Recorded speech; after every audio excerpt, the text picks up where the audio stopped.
نیکی یہ نہیں ہے کہ تم اپنے چہرے مشرق یا مغرب کی طرف کر لو، جس طرح کہ یہود اور نصارہ کرتے تھے، مخصوص رنگوں کے لباس پہن کر، مخصوص طرز کے پٹکے پہن کر اور مخصوص رسوم و رواج کے ساتھ الجھ کے رہ جانا، یہ دین نہیں ہے۔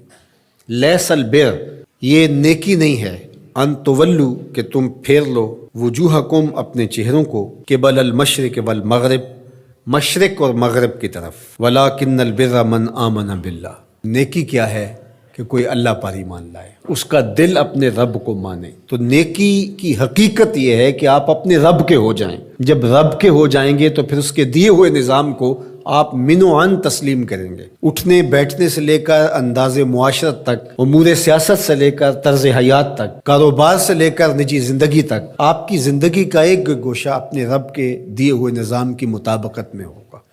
تو نیکی تو یہ ہے، نہ یہ ہے کہ تم مخصوص ایک طرز اختیار کر لو، مخصوص طرز کے رنگ پہن لو اور اس کو تم دین قرار دے دو۔ ظاہریت کا نام دین نہیں ہے، بلکہ تمہاری روحوں میں دین کی وہ قدریں اس طرح اتر گئی ہوں کہ تم سے جدا نہ ہونے پائیں۔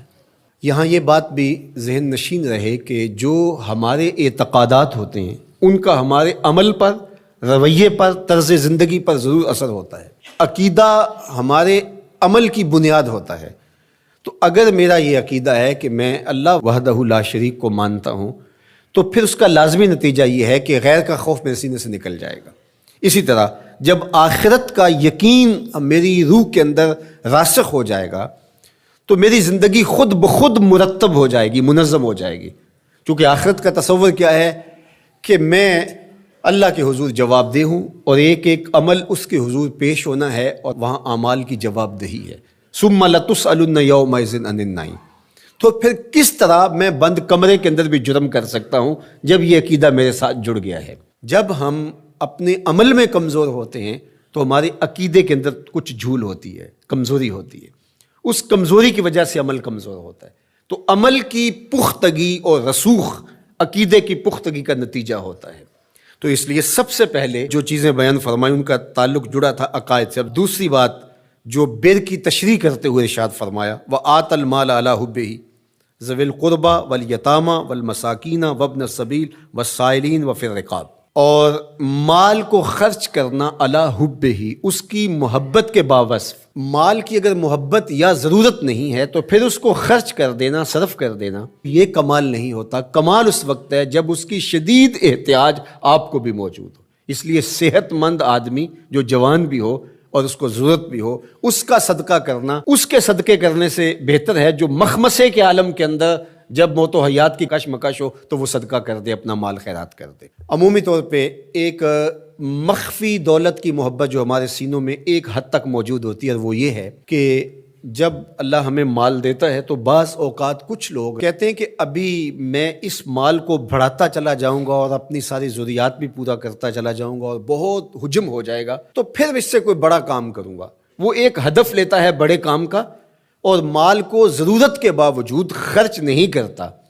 تو یہ ایک مخفی محبت ہے مال کی جو سینوں کے اندر چھپی ہوئی ہے۔ تو ہمارے دین نے ہمیں جو ترغیب دی ہے کہ جوں ضرورت پیش آئے تو جہاں جہاں ضرورت پیش آئے تمہیں اپنے مال سے خرچ کرنا ہوگا۔ حضور نبی رحمت صلی اللہ علیہ وآلہ وسلم نے ارشاد فرمایا کہ جو زکوٰۃ ہے، جو صدقہ واجبہ کے طور پہ ہم ادا کرتے ہیں، اس کے علاوہ بھی تمہارے اوپر مال خرچ کرنا ضروری اور لازم ہے۔ اور اس کے مصارف یہاں بیان فرما دیے، اور وہ مصارف کیا ہے آپ ذرا غور کیجئے۔ فرمایا ذوی القربہ، سب سے پہلا جو رکھا وہ ذوی القربہ، رشتہ دار رکھے۔ باقی لوگوں پر خرچ کرنے سے پورا ثواب ملتا ہے اور رشتہ داروں پر خرچ کرنے سے دوہرا ثواب ملتا ہے۔ والیتامہ، اور یتیموں کو، والمساکین، اور مسکین۔ مسکین اس کو کہتے ہیں جس کے پاس 2 وقت کا کھانا موجود نہ ہو۔ وابن السبیل، اور جو مسافر ہے، والسائلین، اور جو مانگنے والے ہیں۔ تو اگر اس کے پاس 2 وقت کا کھانا نہیں ہے تو وہ اگر مانگے بقدر کفاف اور 2 وقت کا کھانا مل جائے تو پھر مانگنا ترک کر دے تو اس کے لیے جائز ہے اور شریعت اس کو روکتی نہیں، اور ایسے شخص کو دینا ثواب بھی ہے۔ لیکن جو شخص جمع کیے ہوئے ہو، اس کے پاس موجود ہو، دولت بڑھانے کے لیے یا عادتاً مانگتا ہو، تو ایسے شخص کو نہ دینا چاہیے اور نہ اس کی حوصلہ افزائی کرنی چاہیے۔ وفی الرقاب، اور جو غلام ہیں ان کو غلامی کے بوجھ سے آزاد کرنے کے لیے مال خرچ کرنا۔ دور موجود کے اندر اگر کوئی قرض میں جکڑا ہوا ہے تو وہ بھی پھنسی ہوئی گردن ہے اس کو، اور میں سمجھتا ہوں کہ اس کے زمرے میں وہ شخص جس کی بیٹیاں جوان ہیں اور اس کے پاس کوئی رقم نہیں ہے کہ ان کی شادی کر سکے اور اس کی مدد کی جائے، تو یہ بھی اس سے ملتا جلتا حکم اس کے ساتھ یہ جڑ جائے گا کہ اس پھنسے ہوئے مجبور کی گردن کو چھڑایا جائے۔ وَأَقَامَ الصَّلَاةَ وَآتَى الزَّكَاةَ، اور نماز قائم کرنا اور زکوٰۃ ادا کرنا، وَالْمُوفُونَ بِعَهْدِهِمْ إِذَا عَاهَدُوا، اور عہد کو پورا کرنا جب وہ عہد کر بیٹھے، وَالصَّابِرِينَ، اور صبر کرنے والے، فِي الْبَأْسَاءِ وَالضَّرَّاءِ وَحِينَ الْبَأْسِ، غربت، بیماری، حالت جنگ میں استقامت اور ثبات کے ساتھ کھڑا رہے۔ اب یہ بیان کرنے کے بعد فرمایا اولئک الذین صدقوا، یہ وہ لوگ ہیں جو سچے اور پکے مومن ہیں، جو ان خوبیوں کے حامل ہیں، جو عبادات کے اندر، اعتقادات کے اندر، رویوں کے اندر، طرز زندگی کے اندر، انداز معاشرت کے اندر، سب میں کمال مرتبے پہ فائز المرام ہیں، یہ سچے لوگ ہیں۔ اور فرمایا وَأُولَٰئِکَ هُمُ الْمُتَّقُونَ، اور تقوی کے نور سے مالا مال بھی یہی لوگ ہیں جن کے اعتقاد